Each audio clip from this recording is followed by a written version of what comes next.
கர்த்தருடைய பரிசுத்தமான நாமத்திற்கு ஸ்தோத்திரம் உண்டாவதாக. இன்றைக்கும் நம் தியானத்திற்கென்று எடுக்கப் போகும் வசனம் யோவான் 16 அதன் 33வது வசனம். என்னிடத்தில் உங்களுக்கு சமாதானம் உண்டாயிருக்கும் பொருட்டு இவைகளை உங்களுக்கு சொன்னேன். உலகத்தில் உங்களுக்கு உபத்திரவம் உண்டு, ஆனாலும் திடன் கொள்ளுங்கள், நான் உலகத்தை ஜெயித்தேன் என்றார். ஆமேன்.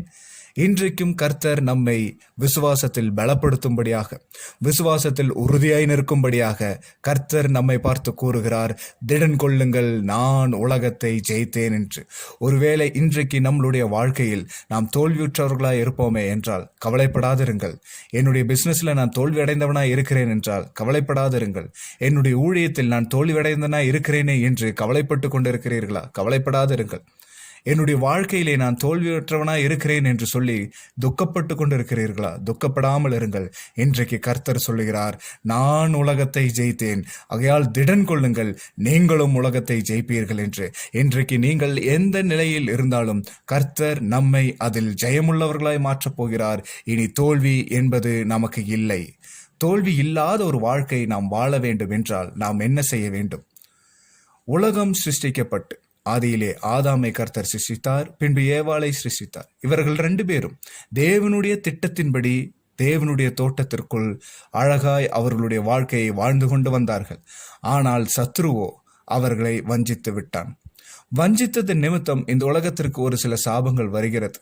அந்த சாபத்தின் நிமித்தம் அவர்கள் தேவனுடைய தோட்டத்திலிருந்து வெளியேறி விட்டார்கள். தேவனுடைய தோட்டத்திலிருந்து வெளியேறி வந்ததுக்கு பிறகு அவர்களுக்கும் தேவனுக்கும் உண்டான இடைவெளி மிக அதிகமாக இருந்தது. பின்பு இந்த ஜனங்கள் வளர்ந்து வளர்ந்து வந்தார்கள். இந்த உலகமும் வளர்ந்து வளர்ந்து வந்தது. இந்த உலகத்தின் ஒரு சில பகுதிகளில் வரும்பொழுது பாவம் மிக நிறைவாய் இருந்தது.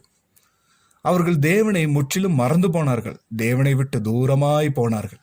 அப்பொழுது கர்த்தர் அவருடைய திட்டத்தின்படியும் தீர்மானத்தின்படியும் அவருடைய குமாரனும் நமது அன்பு இரட்சகருமாகிய இயேசு கிறிஸ்துவை இந்த உலகத்திற்கு அனுப்புகிறார்.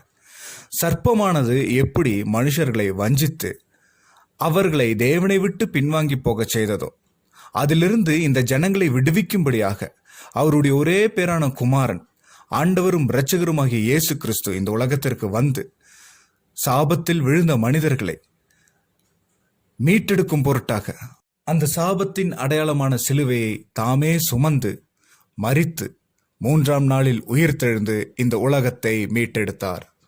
எனவே அவர் எப்படி இந்த உலகத்தை ஜெயித்தாரோ அதே போல் நாமும் இந்த உலகத்தை ஜெயிக்க வேண்டும் அவர் விரும்புகிறார். சாத்ராக், மேஷாக், ஆபேத்நேகோ தேவனோடு சேர்ந்திருக்கும் பொழுது, தேவனுக்கென்று தங்களுடைய வாழ்க்கையை சமர்ப்பித்து தேவனை சார்ந்து அவர்கள் வாழ்க்கை வாழும்போது, தேவனை தவிர வேறு எந்த சிலையும் நாங்கள் வணங்க மாட்டோம் என்று அவர்கள் நின்று கொண்டிருக்கும் பொழுது, தேவனுக்கென்று அவர்கள் தங்கள் பக்தி வைராக்கியத்தை காண்பிக்கும் போது, இந்த உலகம் அவர்களை பிடித்து அக்கினி சூளையிலே போட்டது. அக்கினி சூளை என்னவென்றால் அவர்கள் வைத்த தண்டனை அதை காட்டிலும் 7 மடங்கு அதிகமாக்கி அவர்களை உள்ளே போட்டது. ஆனாலும் பிள்ளைகளே, கர்த்தரை சார்ந்திருக்கும் பிள்ளைகளுக்கோ ஒரு குறைவும் வராமல் அந்த அக்கினி சூளையிலிருந்து அவர்களுக்கு ஒரு சேதமும் வராதபடிக்கு கர்த்தர் அவர்களை அதிலிருந்து விடுவித்து காத்தார். நாமும் கர்த்தருடைய சமூகத்தில் அவரோடு சேர்ந்திருக்கும் பொழுது இந்த உலகம் நம்மை வஞ்சியாதபடிக்கு, சத்ருவானவன் எப்படி ஆதாம் ஏவாளை வஞ்சித்தானோ அதே போல் நம்மையும் வஞ்சிக்கும்படியாக ஒவ்வொரு நாளும் எழும்பி வருவான். நாம் அந்த வஞ்சனையில் விழுந்து போகாதபடி, கிறிஸ்து எனக்காக இந்த உலகத்தை ஜெயித்தார், எனவே அவர் மூலமாக நானும் இந்த உலகத்தை ஜெயிப்பேன் என்று கிறிஸ்துவுக்காக சார்ந்திருக்கும் பொழுது நாமும் சாத்ராக், மேஷாக், ஆபேத்நேகோவும் போல எந்த சூழ்நிலையானாலும், வாழ்க்கையில் எந்த ஒரு கடினமான பாதையானாலும் கவலைப்படாதிருங்கள். கிறிஸ்து எங்களோடு கூட இருக்கிறார், அவர் எங்களுக்கு முன்பாக போய் ஜெயம் எடுத்திருக்கிறார் என்ற விசுவாசத்தில் நாம் இருக்கும் பொழுது கர்த்தர் நிச்சயம் நமக்கும் ஒரு ஜெயமுள்ள வாழ்க்கையை தருவார். தோல்வி என்பது மனுஷருடைய வாழ்க்கையில் இயல்பு.